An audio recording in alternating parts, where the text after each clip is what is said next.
আল্লাহ পাক আজকে আপনাকে হয়তো 1 কোটি টাকা দিয়েছেন, কালকে আল্লাহ না করুক 1000 টাকার জন্য মানুষের কাছে হাত পাততে বাধ্য করতে পারেন আল্লাহ পাক। এমনও কিন্তু দিন আসতে পারে, দিন সবসময় সমান থাকে না।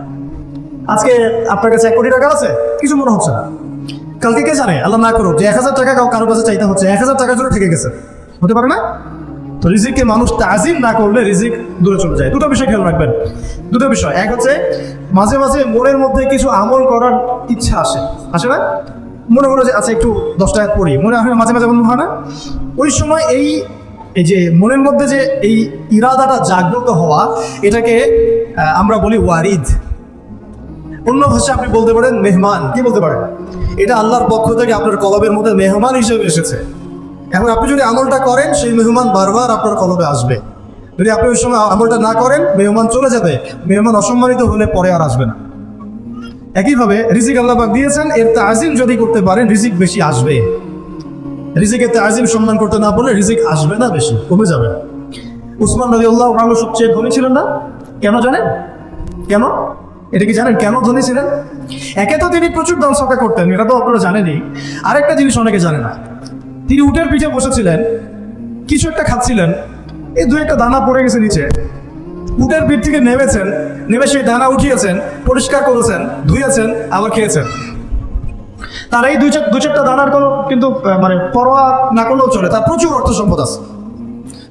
এত অর্থ সম্পদ যে তাবুক যুদ্ধের দিন 30,000 সেনাবাহিনীর দায়িত্ব নিয়েছেন।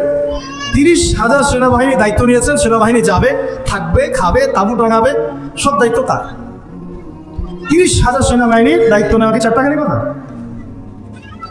তো এই সাহাবী এই কয়েকটা খাবারের দ্বারা উঠিয়ে খেলেন। নবী সাল্লাল্লাহু আলাইহি ওয়াসাল্লাম বলেছিলেন, তোমাকে আল্লাহ পাক রিজিক বাড়িয়ে দিবে না কেন?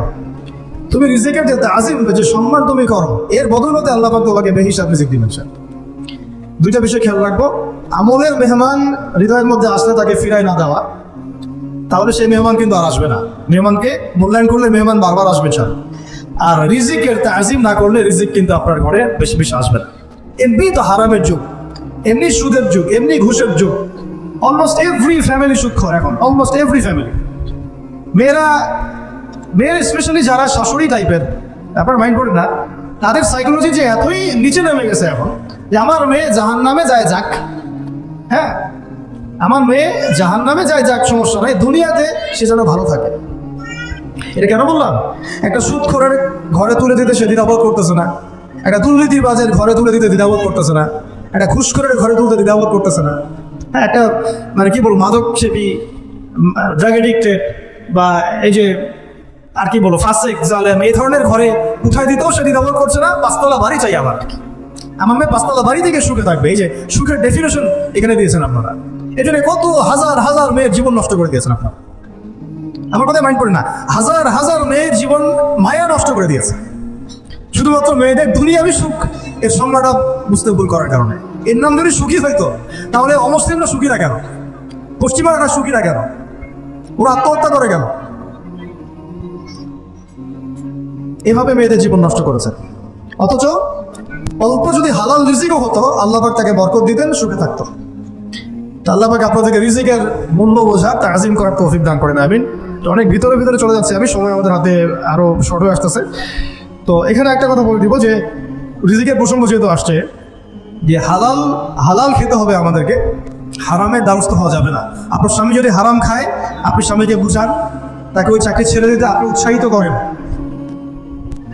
আমি আপনাদেরকে একটা অনেস্টের সাথে একটা কথা বলি, যত এই যে প্রশাসনে যত ঘুষখোর আছে, ঠিক আছে, যত দুর্নীতিবাজ আছে, যত মাদক সেবী আছে, মাদকের ব্যবসায়ী আছে, যত সুদখোর আছে, এরা সবাই কেন এই খারাপ কাজগুলো করে জানেন?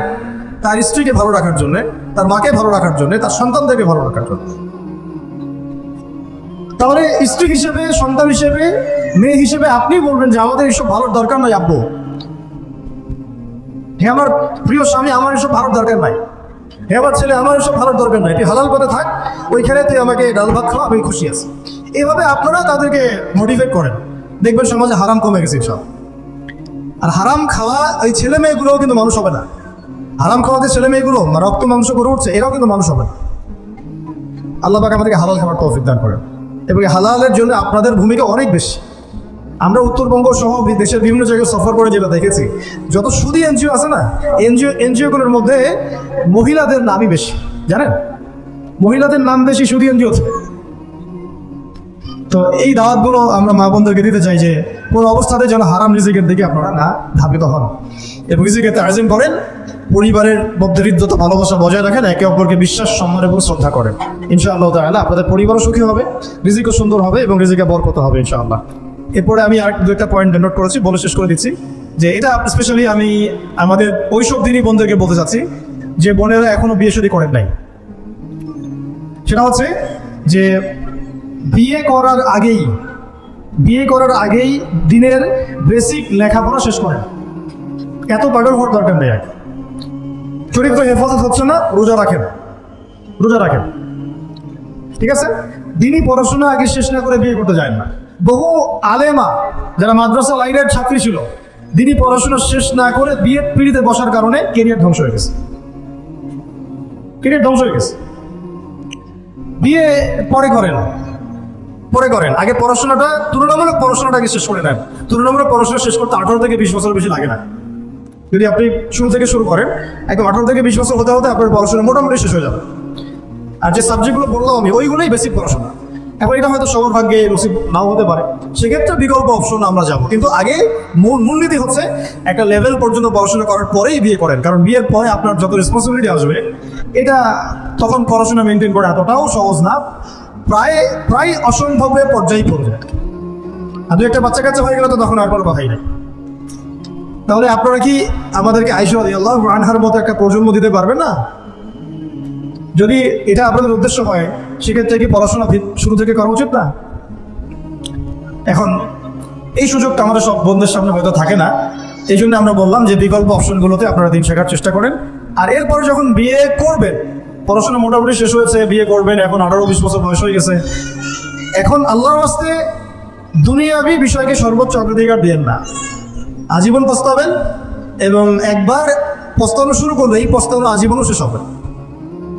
তখন মেইল করে মেসেজ করে লাভ হবে না, কারণ আপনি বিয়ের আগে দিনকে প্রাধান্য দেন নাই, বরং দুনিয়াকে প্রাধান্য দিয়েছিলেন। আপনি বিয়ের আগে দিনকে প্রাধান্য দেন নাই, বরং দুনিয়াকে প্রাধান্য দিয়েছেন। যখন আপনি সবসময় পরকালকে, আল্লাহকে, তার রসুলকে প্রাধান্য দিবেন, দিনকে প্রাধান্য দিবেন, দুনিয়া আল্লাহই গুছিয়ে দিবেন। আর যখন আপনি দুনিয়াকে সর্বোচ্চ অগ্রাধিকার দিবেন, দিন আপনার কাছ থেকে দূরে সরে যাবে। দিনের একটা গায়রত আছে, একটা ব্যক্তিত্ব, দিনের একটা স্বতন্ত্র গায়রত আছে, সে সবার কাছে ধরা দেয় না। যেটাকে মূল্যায়ন করে তার কাছেই দিন আসে, যেটাকে মূল্যায়ন করে না তার কাছে দিন আসে না। তো দিনদার ছেলেকে প্রাধান্য না দিয়ে বিয়ে করতে যায় না, জীবনটা ধ্বংস হয়ে যাবে।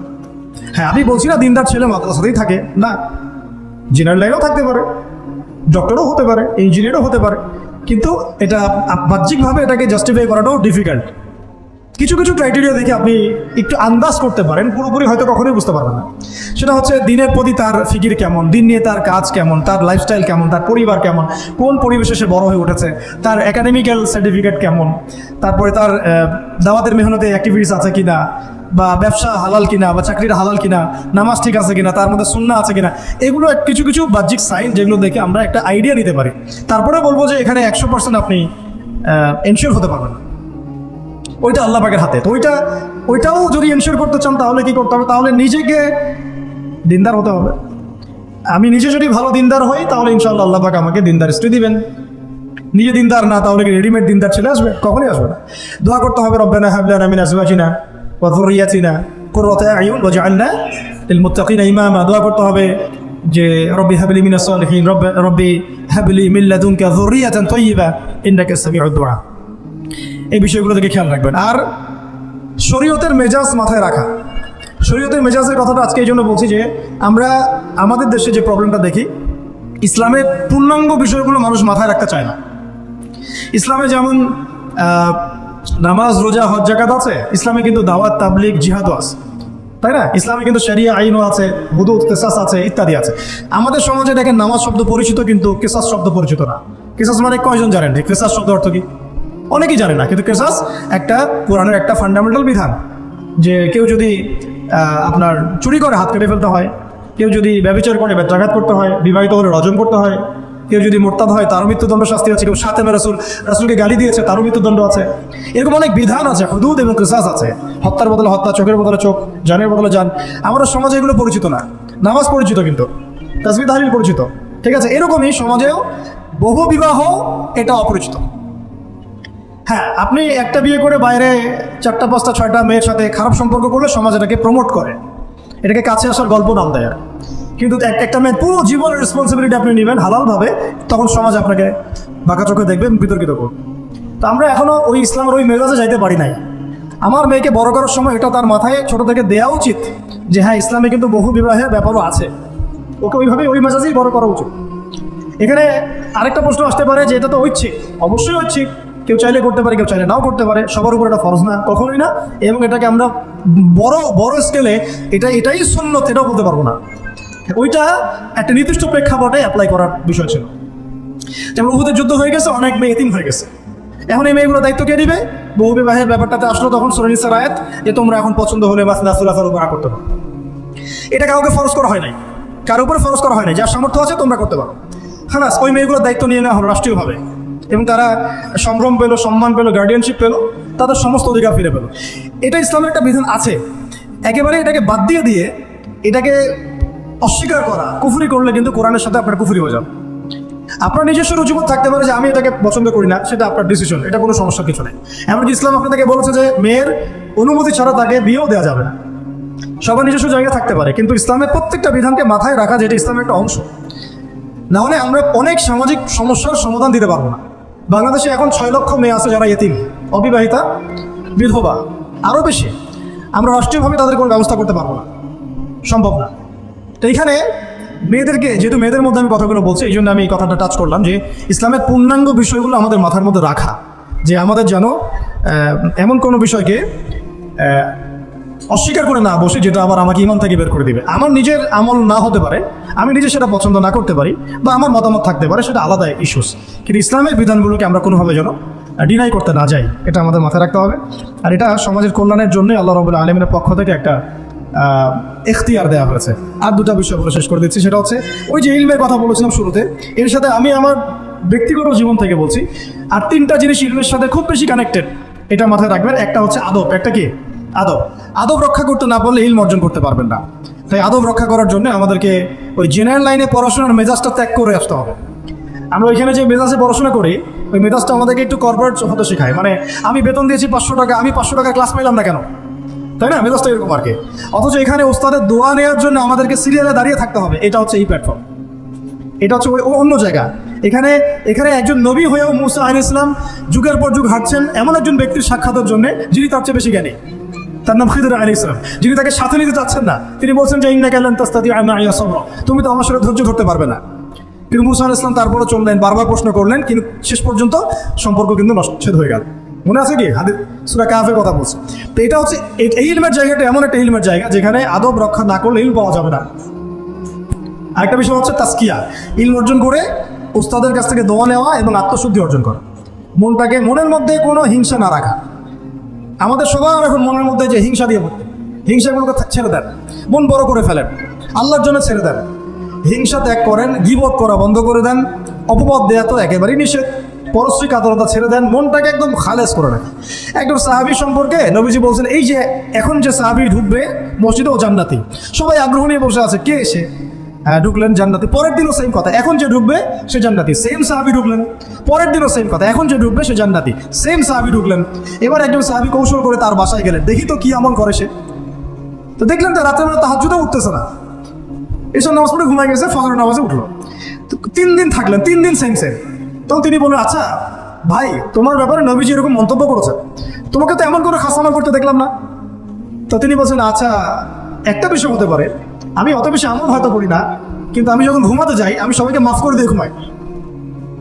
মন ফ্রেশ, মনটা থেকে সব বের করে দেওয়া, এটা তাসকিয়া, এটা ইলমের সাথে সম্পৃক্ত। আল্লাহ পাক আমাদের সবাইকে এই বিষয়গুলো বোঝার তৌফিক দান করেন। আমি আর এরপর আমি বলবো যে সন্তান প্রতিপালনে যত্নশীল হন, কারণ এরপরে তো আমাদের অ্যাসেট তারাই। এবং মেয়েদেরকে আমি বলবো যে আপনারা বেশি বেশি সন্তান নেবেন। কে শিখাইছে একটা বাচ্চা নিতে হবে, 2টা বাচ্চা নিতে হবে? এগুলো বোগাস কথাবার্তা পশ্চিমারা শিখাইছে। আর নবী সাল্লাল্লাহু আলাইহি ওয়াসাল্লাম কি বলেছেন? আমি সেই নারীদেরকে নিয়ে গর্ব করব যেই নারীরা বেশি বেশি সন্তান জন্ম দিতে পারে। আমি আমার উম্মতের সংখ্যা নিয়ে গর্ব করব।